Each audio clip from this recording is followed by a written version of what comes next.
संतप्त मानस शांत हों, जिनके गुणों के गान में बेवर्धमान महान जिन विचरें हमारे ध्यान में। ये शिविर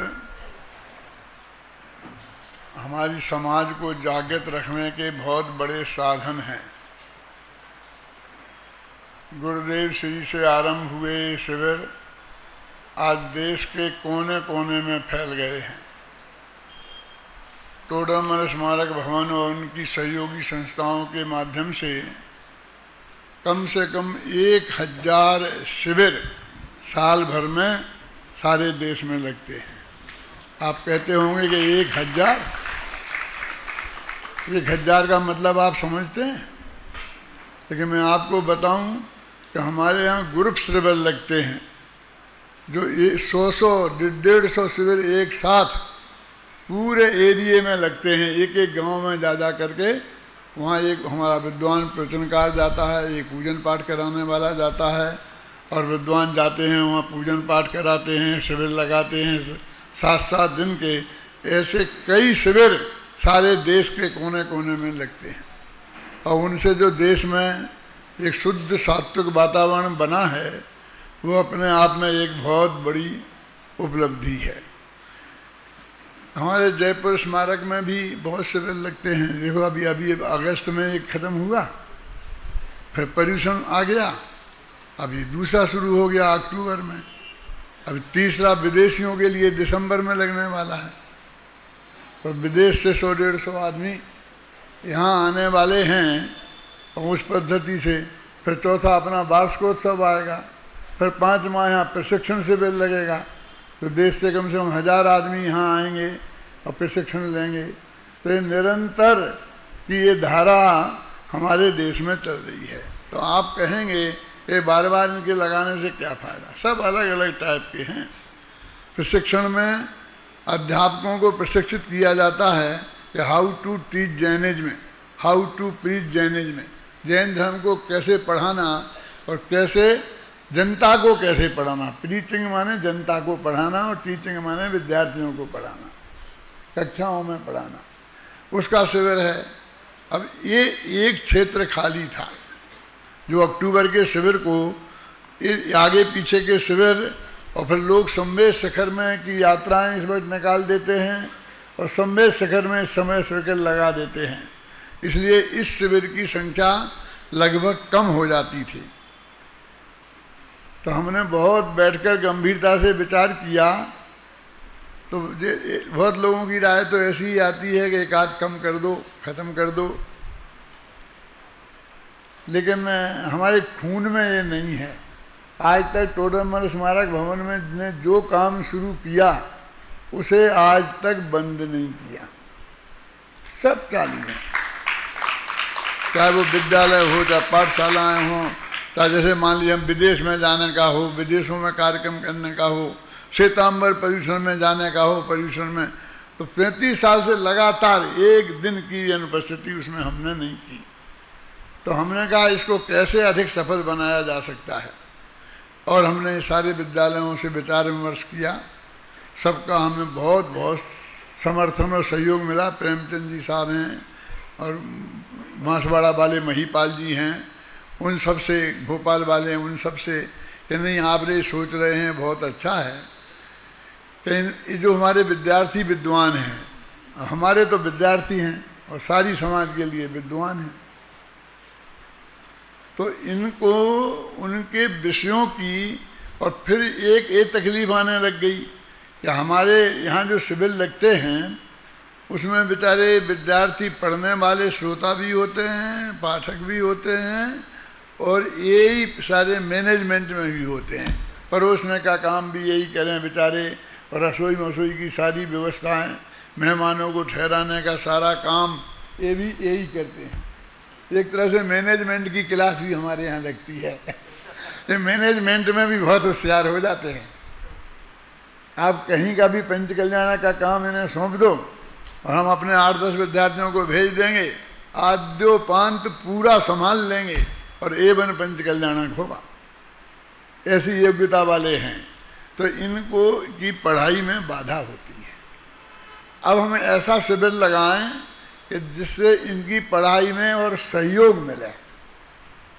तो हम तो सारी ज़िंदगी इसमें ही रहे हैं, इसके ही कीड़े रहे हैं, इसलिए हमें अच्छी तरह पता है कि कौन से सब्जेक्ट में कमजोरी रह जाती है, न्याय विषय में कहाँ कमजोरी रह जाती है, सिद्धांत में कहाँ कमजोरी रह जाती है, अध्यात्म में कहाँ कमजोरी रहती है, व्याकरण में कहाँ कमजोरी रहती है। तो उन सब लोगों को, विषयों को हमने चुनकर और उनके पर्टिकुलर प्रसंग को, जो काफ़ी कठिन होते हैं और हर एक के बस की बात नहीं होती है कि हर अध्यापक उसे आसानी से पढ़ा भी सके। जैसा कि आपको अभी कहा गया था कि इनमें से कुछ अंश छोड़ दिए जाते हैं। जैसे सर्वार सिद्धि को रखा तो सत्संख्या सूत्र छोड़ के, फलाने को रखा तो फला छोड़ के। अब सत्संख्या सूत्र में धवल का बहुत बड़ा विस्तार है। अष्टश्री को पढ़ाएंगे तो कहते भावना नियोग और वो प्रकरण छोड़ के। यूनिवर्सिटियों में भी ऐसा है, वीर सागर जानते हैं, वहाँ भी ऐसा होता है कि उन विषयों को पढ़ाने वाले नहीं होते हैं बहुत अच्छे, तो उन सब विषयों के भी ये मास्टर हों, इस दृष्टि से हमने विद्वानों का सिलेक्शन किया, खासकर उन विद्वानों का कि जो इन विषयों के विशेषज्ञ हैं और जिन्होंने इन विषयों पर न केवल पढ़ा है, पढ़ाया है, बल्कि लिखा भी है, गहराई से चिंतन किया है। उन सबको सिलेक्शन किया बिना किसी ग्रुपबाजी के। ग्रुपबाजी तो हर जगह होती है, हमारे सोनगढ़ मिशन में भी कम नहीं है, लेकिन उसमें हमने उससे ऊपर उठकर अभय जी कि जो जिसका विशेषज्ञ है, जैसे अभय जी हैं तो नयों के विशेषज्ञ हैं, संजीव गोदा है तो नयों का विशेषज्ञ है, शांति जी हैं तो समय सार के कर्ता कर्म अधिकार जीवा जीवाधिकार के विशेषज्ञ हैं। हम एक एक को जानते हैं कि कौन कौन कौन का, जैसा क्या नाम अपना योगेश जी, वे परीक्षा मुख के विशेषज्ञ हैं, परीक्षा मुख पे उन्होंने किताब भी लिखी, टीका भी लिखी है। तो उन सब बिना किसी भेदभाव के उन सब विद्वानों को आमंत्रित किया। उसमें वो विद्वान की लोकप्रियता, प्रसिद्धि और वो ध्यान में नहीं रखा, पर उनकी विशेष योग्यता और क्षमता को ध्यान में रखकर। वीर सागर जी हैं, यूनिवर्सिटी में पढ़ाते हैं, बहुत बहुत महत्वपूर्ण विषयों को पढ़ाते हैं, जैन दर्शन के हेड हैं, उनकी प्रतिभा से हम बहुत पहले से परिचित हैं। तो उनको ऐसे लोगों को बुलाकर हम इस शिविर को चलाएं और सभी विद्यार्थियों को कहा कि हम कोई यहाँ वहाँ की बात करने वाले नहीं हैं, कोई यहाँ वहाँ की गप्पे मारने वाले नहीं हैं, हम तो बिल्कुल विशुद्ध उन विषयों को पढ़ाने वाले हैं जिनकी गुत्थियाँ वहाँ पर हम नहीं सुलझा पाते हैं। ऐसे ये शिविर अब आप देखिए कि अच्छा जी विद्यार्थियों का है, अरे समझते नहीं हो तुम, ये मोक्षु समाज के सर्वश्रेष्ठ श्रोता हैं। श्रोता लोग तो नहीं आएंगे ना, तो विद्यार्थियों को है ना, हमारे विद्यार्थियों को क्या समझते हैं, ये विद्यार्थियों के लिए नहीं है, ये तब तुम्हारे भविष्य के गुरु हैं। ये 3 साल बाद 4 साल बाद तुम्हारे गांव में प्रवचन करने आएंगे। पहले छोटे पंडित जी बन के, फिर बड़े पंडित जी बन के भी आएंगे। सारी जिंदगी उन्हें इस क्षेत्र में रहना है और इस क्षेत्र में काम करना है। तो आप समझ क्या रहे इनको? आप सब लोग जो श्रोता, जिनको बहुत अभिमान हो श्रोतापने का, वे भी इनसे चर्चा करके देख लें, वे भी इनसे बात करके देख लें, तो उन्हें मालूम पड़ेगा कि वो एक कितने अच्छे श्रोता हैं, कितने अच्छे विद्वान हैं, कितने अच्छे विद्यार्थी हैं। अभी वो शिविर लग रहा होता और बाकी के श्रोता आए होते ना, तो आधे तो नहा रहे होते अभी। लेकिन यहाँ ये सब के सब पूरे बैठे हैं, इन्हें विकल्प भी नहीं है कि कब खत्म हो सभा और हम उठ के जाएं। मैं इसलिए कह रहा हूँ ये बात कि हमारे एक मित्र, बहुत घनिष्ठ मित्र, हमने उनको बुलाया था, उनने हमें मंजूरी दी थी और उनने पूछा भाई कैसे कहाँ से श्रोता आ रहे हैं, तो हमारे यहाँ से ऐसी रिपोर्ट मिल गई कि विद्यार्थियों का है। अच्छा विद्यार्थियों का है, तो फिर छोड़ो फिर मैं नहीं आता हूँ। हमने उन्हें बहुत समझाया फ़ोन पे सेठी जी, लेकिन उनकी समझ में नहीं आया और वो नहीं आया। क्या अब हमको सारे देश में एक ट्रेनिंग भी देनी पड़ेगी, ये भी समाज को बताना पड़ेगा कि तुम हो क्या, अपने को समझते क्या हो। आपसे जो आप हमारे अतिथि सा महोदय हैं ना जो आने वाले, उन सबसे श्रेष्ठ श्रोता हैं ये अकेले उद्घाटन में रहने वाले श्रोता नहीं है, और न समापन समारोह में रहने वाले श्रोता नहीं है। हमको भी हम जो सब्जेक्ट चलाने वाले हैं उसकी चर्चा भी मैं अभी आपसे करूंगा, तो उसमें भी हमारे पास पहले से ही प्रश्न आ गए हैं। मैंने शांति जी से कहा कि सबको बोलो कि अंतिम 2 दिन जब बचेंगे तब तक हम इस विषयों का स्पष्टीकरण करेंगे, और जब कुछ फिर कोई तुम्हें प्रश्न रह जाए तो फिर हम 2 दिन तुम ले लेना उन सबसे प्रश्न, और हम सबका जवाब देंगे, सबको समझाने की कोशिश करेंगे, समाधान करने की कोशिश करेंगे। माने ये उसको एक बहुत गहराई से पढ़ने वाले की, हमने जिसको कहा कि हम इस किताब पर प्रवचन करेंगे, ये बोलेंगे, तो वो अभी 1-2 घंटे में पढ़ लेंगे, पूरी पढ़ लेंगे, उसके प्रश्न ले आएंगे। ऐसे उस उच्च कोटि के ये श्रोता हैं। तो मेरे कहने का अर्थ है कि ये शिविर बहुत महत्वपूर्ण शिविर है, इसको हम साधारण शिविर नहीं समझें। और सेठी जी साहब को भी मैं ये बताना चाहता हूँ कि ये जो हम यहाँ शिविर लगाते हैं वो आपकी विद्यालय की पढ़ाई के सपोर्ट के ही शिविर हैं। वही सब्जेक्ट पढ़ाएंगे यहाँ जो आप पढ़ाते हो आपके प्रोफेसर। हमें ये नहीं कहना चाहता हूँ कि आपके प्रोफेसर लोग अच्छा नहीं पढ़ाते हैं, लेकिन मैं ये बताना चाहता हूँ कि जहाँ कोई कमजोरी रह जाती है वहाँ उस कमजोरी को दूर करने का हमारा ये प्रयास है। मतलब ये मेरा इसलिए ये अलग टाइप का शिविर है। ऐसा नहीं कि हम तो अगस्त में आ गए थे, अभी कहें साहब हमको तो एक दफ़े तो आना ही आना है टोडर स्मारक में, आप बोलो अगस्त के में आए कि अक्टूबर के में आए। मैंने कहा भाई अगस्त का अलग टाइप का है और अक्टूबर का अलग टाइप का है। मेरे से भट्टारक जी ने कहा कि साहब डॉक्टर साहब आपको पधारना है। मैंने कहा मैं आना चाहता हूँ, एक बार आऊँगा, और 2 प्रसंग ऐसे महत्वपूर्ण हैं कि जिनमें आने की आवश्यकता महसूस होती है। एक तो विद्वानों का सम्मेलन, विद्वान होने के नाते उसमें भी आने की बात है, और दूसरा जब कलशाभिषेक होगा वो भी महत्वपूर्ण है। तो आप आज्ञा करो मुझे किसमें पधारना है, आप जिसमें कहें उसमें मैं आऊँगा। तो उनने मेरे से फ़ोन पे कहा कि आप पहले विद्वानों के सम्मेलन में पधारो और दूसरे के बारे में फिर अपन वहीं बात कर लेंगे। क्या मैं गया, बहुत अच्छा रहा सब विद्वानों के सम्मेलन में, सब काम बहुत अच्छे रहे। फिर वहीं उनने कहा कि आपको उसमें भी आना है। तो मैंने कहा आपसे बात हो गई थी कि एक मैं आऊँगा। बोले देखो मैं आपसे सबसे पहले शुद्ध प्राशुक जल से अभिषेक कराना चाहता हूँ, और मैं साथ में चलूँगा आपके, वो शुद्ध जल का लोटा लेकर, और आपके हाथ से अभिषेक कराना चाहता हूँ। और 3 अभिषेकों में आप आ चुके, ये चौथा है। मैं भी था, आप भी आए। अब 5वें की ना आपकी गारंटी है ना मेरी गारंटी है, कौन रहेगा और कौन नहीं रहेगा तो आप बताएं। मैं आपसे क्या कहूँ कि आप अगस्त के में आ जाइए और अक्टूबर के में नहीं आइए, अक्टूबर के में आ जाइए अगस्त के में नहीं आइए। नहीं, मैं तो ये कहता हूँ कि आप दोनों शिविरों में आइए, आपको रिपीटिशन नहीं मिलेगा। इसमें नया सीखने को मिलेगा, उसमें अलग सीखने को मिलेगा।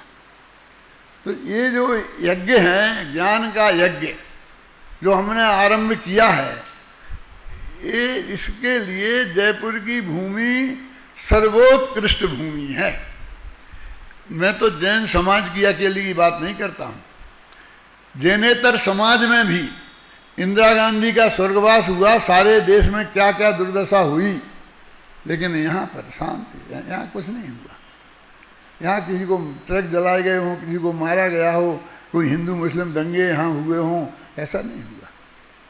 50-51 साल मुझे यहाँ आए हो गए हैं, कोई प्रसंग सांप्रदायिक सद्भाव के लिए जितनी उत्कृष्ट भूमि जयपुर की है उतनी कहीं की नहीं। सुधासागर जी महाराज आए तो सेठी जी के संरक्षण में नसिया जी में उनका चौमासा हुआ तो सेठी जी को तो बाध्य थे सब सुनने के लिए है ना। तो उनने हमने तो यहाँ वहाँ से सुना कि उनने क्या क्या बोला, सेठी जी ने तो साक्षात सुना। फिर भी ये जयपुर समाज में इतनी आग लगाने की उनने कोशिश की, लेकिन यहाँ चिंगारी नहीं उठी।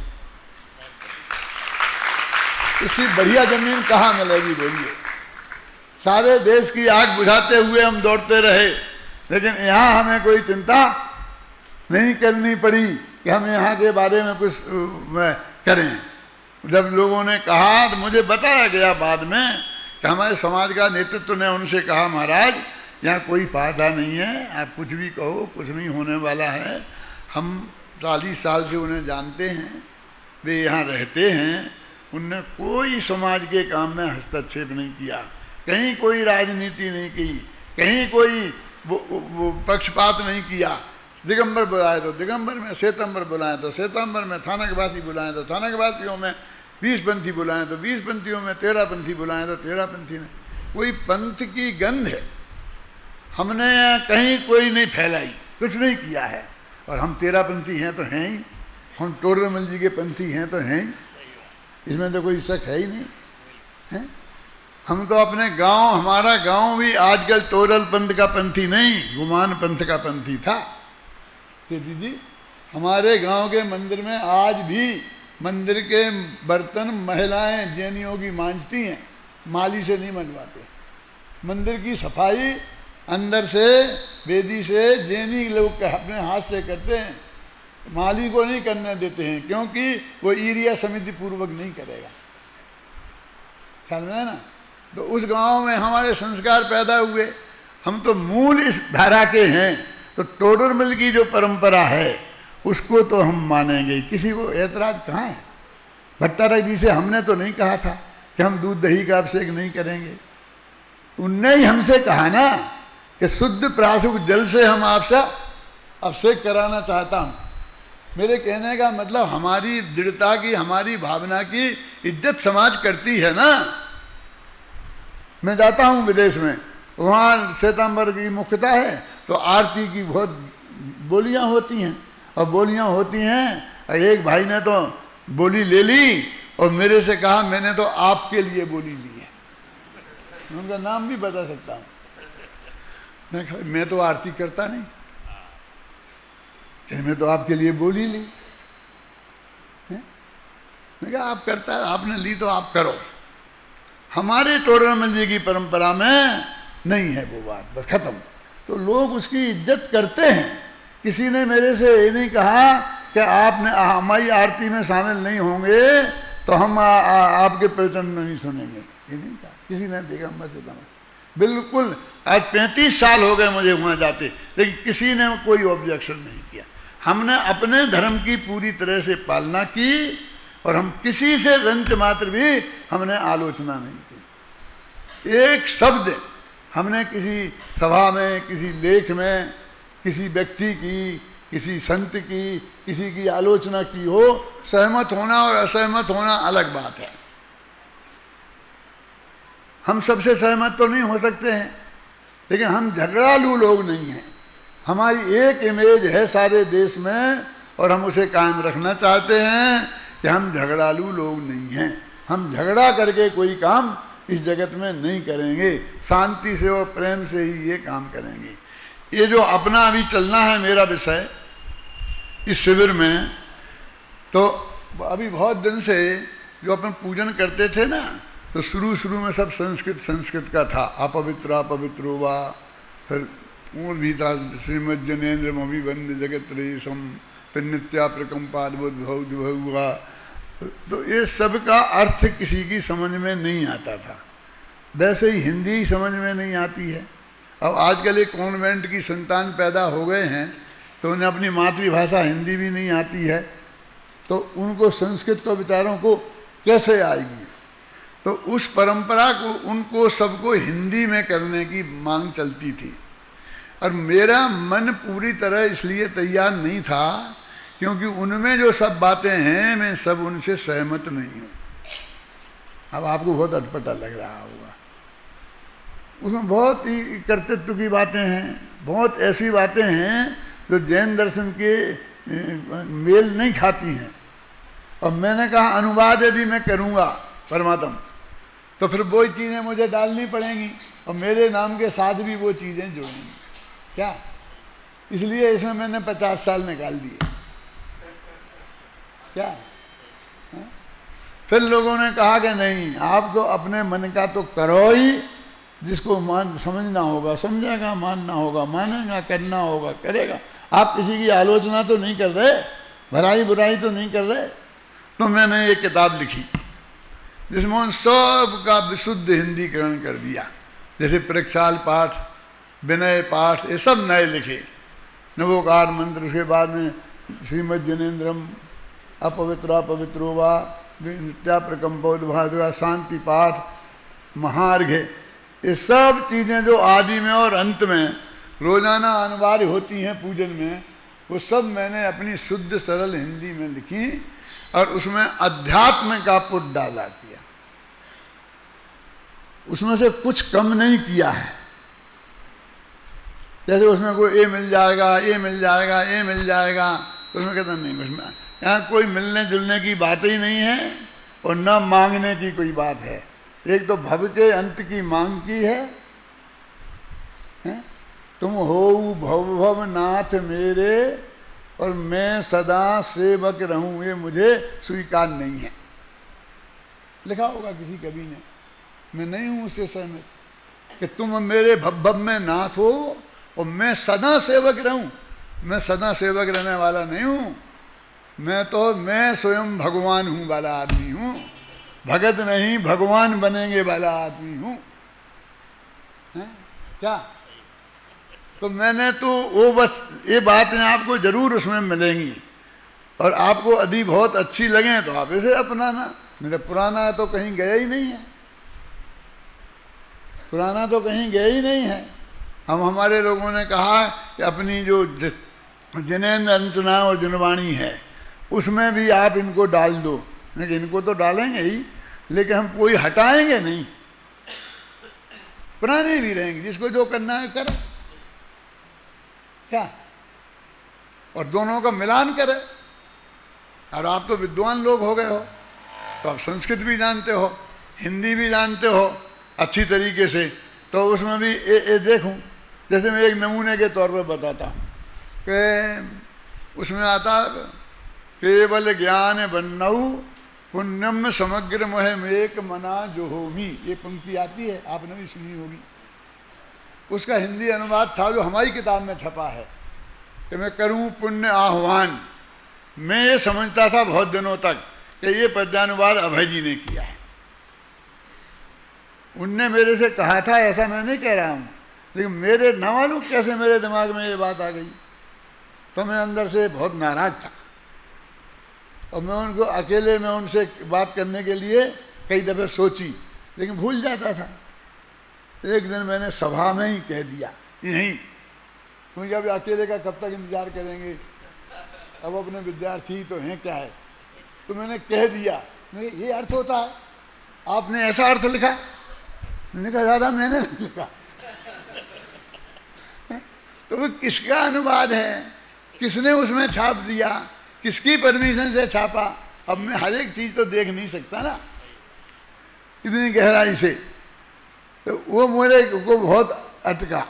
मैंने कहा इसमें तो लिखा है मैं सारे पुण्य को एक मन से होमता हूँ, होमना तो जलाने को बोलते हैं, अग्नि के जलती है ना, उसमें अपन डालते हैं धूप होम होमना, तो पुण्य को जलाता हूं और ये कहते पुण्य को मैं बुलाता हूं।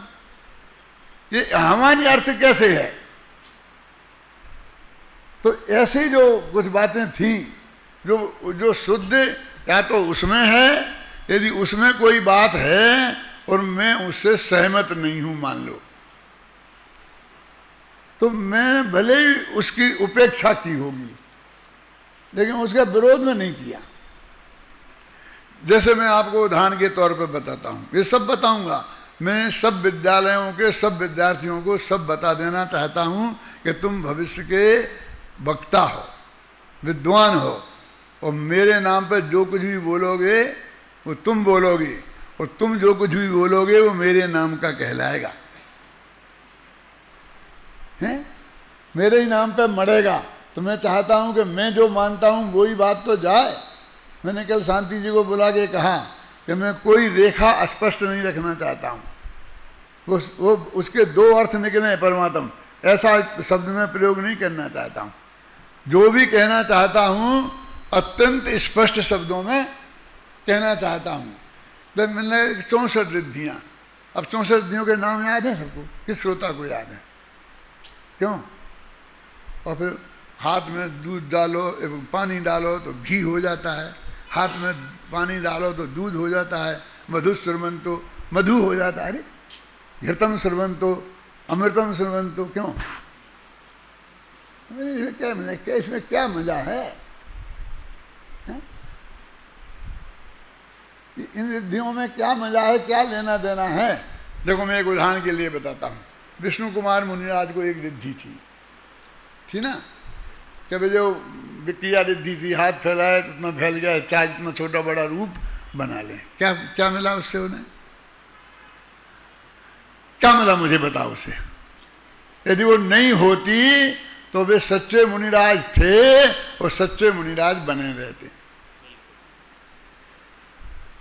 अब वो थी तो लोगों ने कहा कि आप अपनी विक्रिया रिद्धि का प्रयोग करो।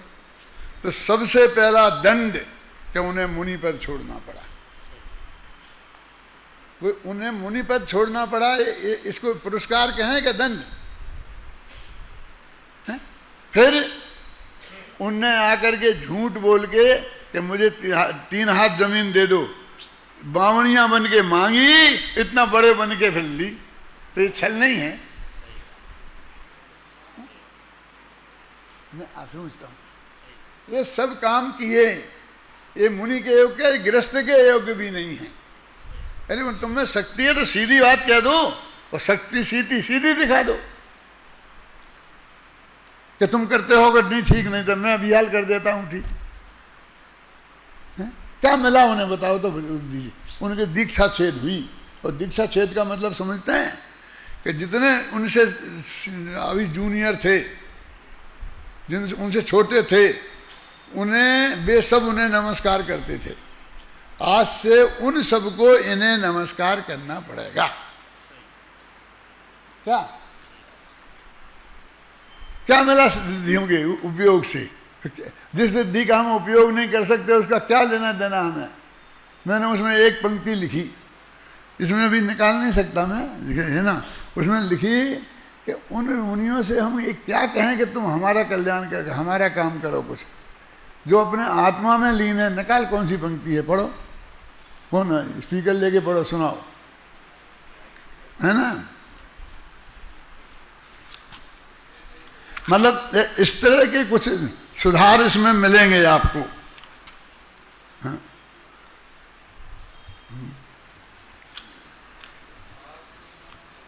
मिला नहीं मिला तुम्हें? आत कैसे कहे उन मुनिवरों से, तुम बताओ हे प्रभु, निज आत्मा को छोड़ कर हे प्रभु हम पर ध्यान दो। तीसरे छंद से अन्य लौकिक सिद्धियां भी रिद्धियों से प्राप्त हो, पर मुनिवरों को उन सभी से नहीं कोई राग हो। वे तो स्वयं में जम गए, वे तो स्वयं में रम गए। सारे जगत से विमुख हो सद्ज्ञान में परिणम गए। आत्मा के चिंतवन में, आत्मा के ज्ञान में वे तो निरंतर लगे रहते। आत्मा के ध्यान में कैसे कहे उन मुनिवरों से, तुम बताओ हे प्रभु। निज आत्मा को छोड़ कर हे प्रभु हम पर ध्यान एक और छंद पढ़ो। हाँ, नहीं कोई किसी का कुछ भी करे इस लोक में, यह जानते हैं सभी आगम ज्ञान के आलोक में। सब जानते हैं समझते व्यवहार में यो बह रहे, उन रिद्धिधारी ऋषिवरों से प्रभु फिर भी कह रहे रे। कहते हैं देखो कि भाई जब स्पष्ट है कि कोई किसी का करता धरता नहीं है, कोई किसी का भला बुरा नहीं कर सकता, सब उसके पुण्य पाप का फल उसे भोगना ही पड़ता है, ये उचित नहीं है। अब वे मुनिराज 6वें 7वें गुणस्थान में हैं, आत्मा के ध्यान में लग रहे हैं और वे अपने में मगन हैं, सबसे बढ़िया काम कर रहे हैं, शुद्धोपयोगी संत हैं। अब उनसे कहें कि तुम्हें रिद्धियाँ प्राप्त हो गई, अब तुम रिद्धियों से हमारा कल्याण करो। और क्या कल्याण करोगे? इस राजा को दबाओ, उसको धमकाओ, इसको ये किया, उसको ये करो, उसको ये करो। क्या करो? क्या करें उस रिद्धियों से? मतलब मेरे कहने का मतलब अब इस संदर्भ में इन विचारों को आप पढ़ेंगे, आपको बहुत भाव आ सकते हैं। और तो मैं बताऊंगा ना भी 5-6 दिन में सब जो भी किया है, तो उससे आप की 99% शंकाएं समाप्त हो जाएंगी। और फिर भी कोई शंकाएं आपको रहेंगी तो वो प्रश्न शांति जी को लिख के दे देना, शांति जी मुझे बताते रहेंगे, फिर 1-2 दिन में हम उसको पूरा जवाब आपको दे देंगे स्पष्ट अर्थों में। लेकिन ये सब चीज़ का आद्योपांत आपके ख्याल में रहना चाहिए। कौन सी चीज़ कहाँ लिखी है, कहाँ अंतर है, कहाँ वैसी है, अंतर है तो क्यों है, उसका तर्क क्या है, युक्ति क्या है, आगम क्या है, प्रमाण क्या है, वो सब चीज़ें यथा समय समझाई जाएंगी। ये मेरी तरफ से इस शिविर में चलेगा।